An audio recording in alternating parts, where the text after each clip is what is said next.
So today, I am announcing my intention to seek re-election to the El Paso County Board of County Commissioners. And it has been my privilege and my honor to serve the residents of the 5th Commissioner District since January of 2011. And I hope that my fellow citizens and all my friends here will support me as their commissioner once again in the next year of elections in 2014. Before the district's residents entrusted me with this position, I pledged to listen, to lead, and to leave a legacy for El Paso County. And for me, those goals, they remain.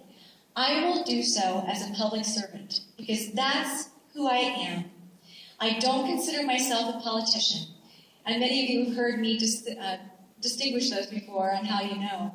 A politician will stand up and put their hands on their hips and say, look at who I am. And a public servant will hold their hands up and say, who am I? And that's how you separate the two. The pettiness of politics wastes time and accomplishes nothing fruitful. My overreaching goal is to serve the El Paso County residents with the dedication that they deserve. Although my district lies entirely within the borders of Colorado Springs, my goal is to honorably serve all of the citizens of the county in the areas all around my commissioner district, because we all serve the whole entire county. By preserving their individual freedoms, helping our residents to be prepared for any type of a hazardous event, and ensuring that El Paso County operates in the most financially and fiscally responsible manner possible. My friends, we do live in the greatest nation of the world. Our individual freedoms are supposed to be protected by the United States Constitution.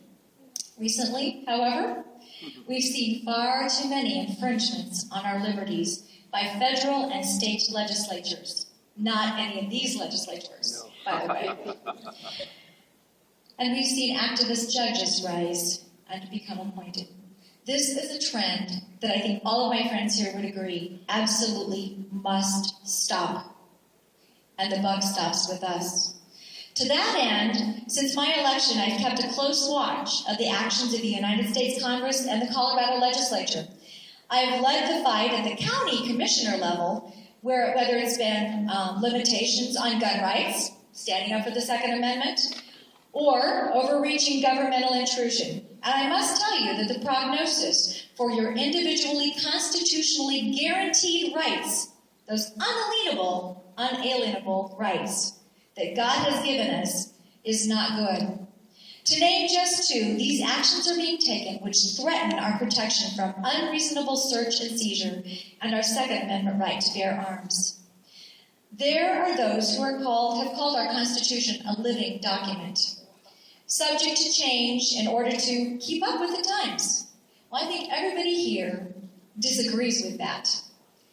I disagree vehemently. The U.S. Constitution is the bedrock document which guarantees our freedoms. Its provisions should be changed only by the people, not by the passage of unenforceable laws which serve only to negatively impact the rights of law-abiding citizens or judicial decisions which ignore its content. My leadership efforts have also been concentrated on emergency preparation for our fellow El Paso County residents. Some out there probably call me Noah. But someday we might need an ark, just saying.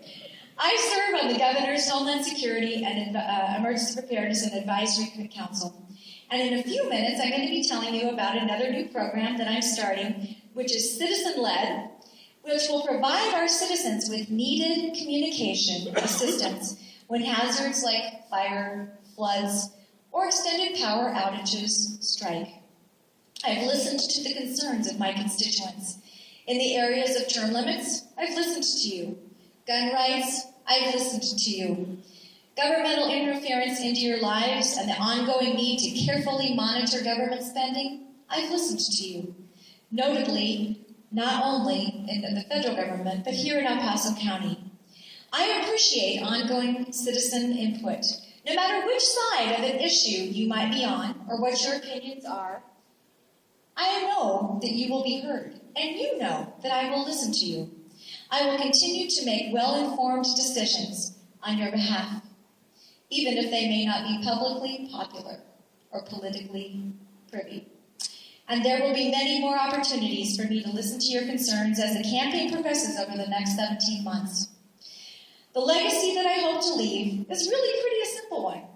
At the end of my second and final term as a commissioner, I want to leave El Paso County a better place to live, to work, and to play.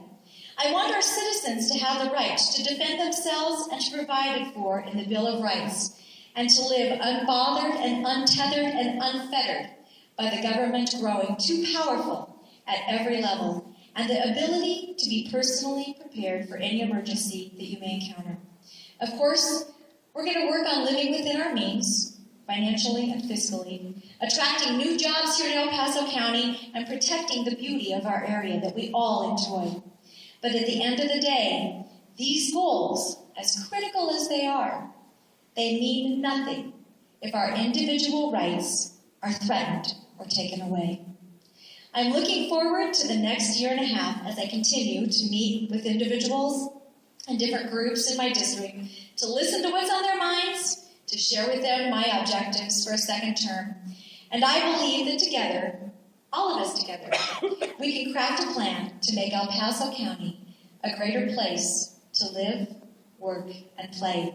I thank you for your support.